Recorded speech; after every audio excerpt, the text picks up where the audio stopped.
আজকে দুপুরে খাওয়া দাওয়ার প্রথম হচ্ছে ভাত। তারপরে হচ্ছে টমেটোর মাখা, কাঁচা বেগুন মাখা, কাঁচা বেগুন মধ্যে কাঁটা বেগুন পুরানো, আলু ভাতে,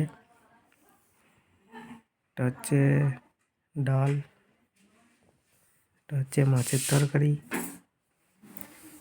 তারপরে হচ্ছে চিকেন, তারপর একটা হচ্ছে চিকেন ভাজা, তারপরে একটা হচ্ছে মাছ ভাজা, তারপর একটা হচ্ছে চিকেনের সেই ফ্রাই করেছে, চিকেন ফ্রাই। কত রকম খাবারে বাপরে, পেটে ধরবে তো।